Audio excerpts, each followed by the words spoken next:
अस्सलाम वालेकुम ladies and gentleman, कैसे हैं आप सब लोग? ठीक हैं, उम्मीद है आप खैरियत से होंगे, सब ठीक ठाक है। ज़िंदगी में मुश्किलात बस आती जाती रहती हैं। बस मेरी भी कुछ तबीयत जो है वो ईद वाले दिन ही ख़राब हो गई थी, उसके बाद मैं कोई ब्लॉग अपलोड नहीं कर सकी। I am sorry for that.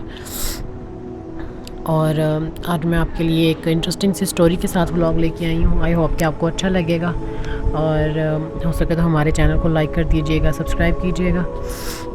ये आपकी तरफ से हमारे लिए एक छोटा सा गिफ्ट है, अप्रिसिएशन है, हमें मोटिवेशन मिलती है कि हम आपके लिए और अच्छी अच्छी वीडियोस लेकर आएँ।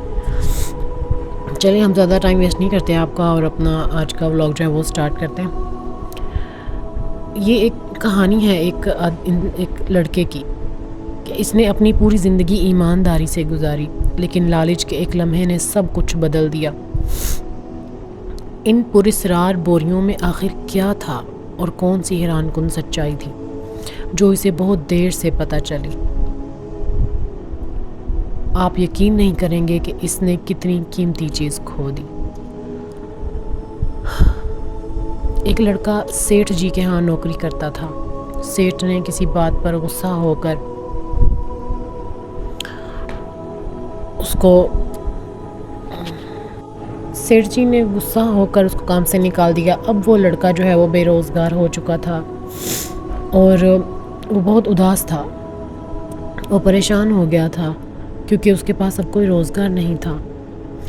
तो यानी कोई नौकरी नहीं थी उसके पास, ना ही इसकी जेब में कोई ज़्यादा पैसे थे। उसकी जो जमा पूंजी थी वो भी सेठ के पास ही थी, और सेठ ने इसे छीन ली थी। अब वो लड़का अपने गांव की तरफ वापस जाना शुरू हो गया। इसके पास ज़्यादा पैसे नहीं थे, इसलिए वो सड़क किनारे पैदल ही चल रहा था। अचानक इसे किसी की आवाज़ आई, इस गांव में मुझे कोई मज़दूर मिलेगा? इसने पीछे पलट कर देखा तो एक बाबा जी थे, जिन्होंने अपने कंधे पर 3 थैले उठाए हुए थे। ऐसा लग रहा था कि इतना बोझ उठाकर बाबा जी थक गए हैं। लड़का पलटकर इनके पास आया और पूछा कि क्या बात है बाबा जी।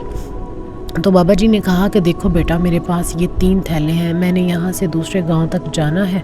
अगर तुम सबसे बड़े थैले को उठाकर मेरे साथ चलो और मुझे दूसरे गांव तक पहुँचा दो, तो मैं तुम्हें 3 सोने के सिक्के देता हूँ। लड़के ने सोचा कि ये तो बड़ा अच्छा सौदा है, अभी काम से निकाला गया हूँ और अभी काम मिल भी गया है। चलो घर जाने के लिए कुछ ना कुछ पैसे तो जेब में आएंगे। इसने कहा कि बाबा जी ठीक है, मैं उठा लूँगा। वो लड़का था जवान हट्टा कट्टा, इसने वो बड़ा सा थैला आराम से उठा लिया और चलने लगा। अब बाबा जी बीच बीच में इस पे नज़र भी रखे हुए थे, इसको देख रहे थे। लड़के ने ये महसूस किया कि बाबा जी को लग रहा है कि मैं ये थैला लेकर भाग जाऊंगा। इसने चलते चलते बाबा जी से पूछ ही लिया कि बाबा जी इस थैले में वैसे है क्या, बड़ा भारी सा लग रहा है। बाबा जी ने कहा कि बेटा इस थैले में तांबे के सिक्के हैं। लड़के ने कहा अच्छा अच्छा ठीक है, और फिर वो दोनों चलते रहे। अब चलते चलते रास्ते में एक नदी आ गई। लड़का तो नदी को पार करने लगा, लेकिन बाबा जी इस किनारे पर रुक गए। तो वो जो लड़का था इसने पूछा कि बाबा जी क्या हुआ, आप आ क्यों नहीं रहे, आप रुक क्यों गए? तो बाबा जी ने कहा कि बेटा अभी भी मेरे पास 2 थैले हैं, और अगर गलती से भी मेरा पाँव स्लिप हो गया या मेरा वज़न इधर उधर हो गया तो मैं नदी के बहाव में ही बह जाऊंगा, डूब जाऊंगा। तुम मेरी थोड़ी और मदद कर दो। लड़के ने कहा कि अब क्या करना है? बाबा जी ने कहा अगर एक और थैला तुम उठा लो तो मैं तुम्हें 3 सोने के सिक्के और दे दूंगा। लड़के ने दिल में कहा कि ये तो बहुत अच्छा सौदा है, दूसरा थैला उठाना मेरे लिए क्या बात है। इसने दूसरा थैला भी ले लिया। अब लड़के के पास 2 थैले थे। नदी पार करने के बाद वो थोड़ा आगे बढ़ा तो लड़के ने पूछा बाबा जी आखिर इस दूसरे थैले में क्या है, ये भी बड़ा भारी सा लग रहा है। बाबा जी ने कहा बेटा इसमें चांदी के सिक्के हैं। लड़के ने कहा कि अच्छा। अब वो जो बुज़ुर्ग थे वो बार बार इस लड़के पर नज़र रखे हुए थे। लड़के को लग रहा था कि ये मुझ पर शक कर रहे हैं कि कहीं मैं ये थैले लेकर भाग ना जाऊं। तो वो रुक गया, वो पलटकर इनकी तरफ आया और कहने लगा कि बाबा जी अब मेरी बात सुने, क्या आप मुझे चोर समझ रहे हैं? आपको लग रहा है कि मैं ये थैले लेकर भाग जाऊंगा? میں کہیں بھی نہیں جاؤں گا. اب میں نے اپنی پوری زندگی میں ایمانداری نبھائی ہے، اپنی پوری زندگی، اور آج ابھی مجھے نوکری سے نکال دیا گیا ہے کیونکہ سیٹھ جی مجھے ہیرا پھیری کرنے کا کہہ رہے تھے. وہ مجھے سامان میں ملاوٹ کرنے کا کہہ رہے تھے اور میں ایسا کرنے پر راضی نہیں ہوا تو انہوں نے مجھے کام سے نکال دیا. میں ایماندار ہوں اور ایماندار رہنا چاہتا ہوں. میں تو ابھی ایمانداری کے چکر میں اپنی نوکری کھو کر آیا ہوں، اور آپ کو لگ رہا ہے کہ میں آپ کے تھیلے لے کر بھاگ جاؤں گا. میں نہیں بھاگوں گا. ان تھیلوں میں جو بھی ہے کتنا بھی قیمتی کیوں نہیں، لیکن وہ آپ کی امانت ہے، اس لیے آپ فکر نہ کریں. بزرگ یہ بات سن کر تھوڑے شرمندہ ہوئے اور ہنسنے لگے اور بولے، نہیں بیٹا، ایسی کوئی بات نہیں ہے. میرے دل میں ایسی کوئی بات اگر ہوتی تو میں تمہیں کیوں اپنے تھیلے دیتا. اور اب وہ دونوں چلنے لگے. جہاں سے وہ گاؤں کے پاس ہی وہ پہنچ چکے تھے. پہاڑ کی دوسری طرف گاؤں تھا. اب اس لڑکے سے بابا جی نے کہا کہ دیکھو بیٹا، بولا بھی نہیں جا رہا مجھ سے نا. اب اس لڑکے سے بابا جی نے کہا کہ دیکھو بیٹا، ایک تھیلا ہے میرے کندھے پر، لیکن مجھے نہیں لگتا کہ میں اس تھیلے کا وزن اٹھا کر اس پہاڑ پر چڑھ پاؤں گا. میں اکیلا ہی اس پہاڑ پر چڑھ جاؤں تو بڑی بات ہے. تم نے میری کافی مدد کی ہے. اب اگر تم یہ ایک اور تھیلا بھی اٹھا لو تو میں تمہیں سونے کے 3 سکے اور دے دوں گا. لڑکے نے کہا، لائیں بابا جی، میں اٹھا لیتا ہوں.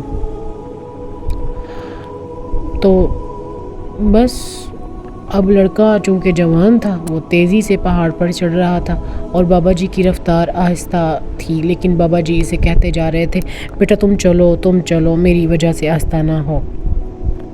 تم چوٹی پر پہنچ جاؤ اور وہاں بیٹھ کر میرا انتظار کر لینا، میں تمہارے پیچھے آ ہی رہا ہوں. لڑکے نے کہا، ٹھیک ہے. اس نے اپنی سپیڈ بڑھا لی اور تیزی سے پہاڑ پر چڑھنے لگا. اور جب وہ نوجوان تھا اس نے سپیڈ پکڑی اور پھر اچانک اس کے دماغ میں خیال آیا کہ اگر میں یہ تینوں تھیلے لے کر بھاگ جاتا ہوں تو یہ بابا جی تو بزرگ ہیں، یہ میرا کیا ہی بگاڑ لیں گے. تو یہ جیسے جیسے وہ چلتا جا رہا تھا یہ بات جو ہے نا اس کے دماغ پر حاوی ہوتی جا رہی تھی. تو پھر اس نے ایسا ہی کیا، وہ شیطان کی گرفت میں آ گیا اور وہ تینوں تھیلے لے کے بھاگ گیا. اور اتنا تیز دوڑا کہ سیدھا اپنے گھر جا کے اس نے دم لیا. گھر جا کے اس نے جب تینوں تھیلے کھولے تو تینوں میں پتھر ہی پتھر تھے. تو اس کا بڑا دماغ گھوما. اس نے یہ سوچا کہ آخر بابا جی نے میرے ساتھ جھوٹ کیوں بولا، کسی میں کم کسی میں زیادہ، اس طرح پتھر ہی تھے. لیکن ایک تھیلے میں سے ایک پرچی نکلی جس کے اوپر لکھا ہوا تھا کہ بیٹا میں ایک سلطنت کا بادشاہ ہوں، لیکن میری کوئی اولاد نہیں ہے. میں اپنے لیے ایک جانشین ڈھونڈ رہا ہوں اور میں نے اسی لیے یہ کیا تاکہ میں اپنے لیے ایک جانشین ڈھونڈ سکوں اور پھر تم مجھے رستے میں ملے. اور اگر تم ایمانداری سے کام لیتے تو میں تمہیں اپنی سلطنت کا بادشاہ بنا دیتا، اور اگر تم میرے ساتھ ایمانداری سے چلتے تو تمہیں پھر پوری زندگی کوئی کام کرنے کی یا کسی کی نوکری کرنے کی کوئی ضرورت پیش نہ. تم نے میرے ساتھ دھوکہ کیا ہے تو اب تمہارے ہاتھ کچھ نہیں لگا. بس یہ تھی ہماری آج کی سٹوری. آپ کو اگر پسند آئی ہے تو پلیز سبسکرائب کر دیجیے گا، لائک کر دیں. اللہ حافظ.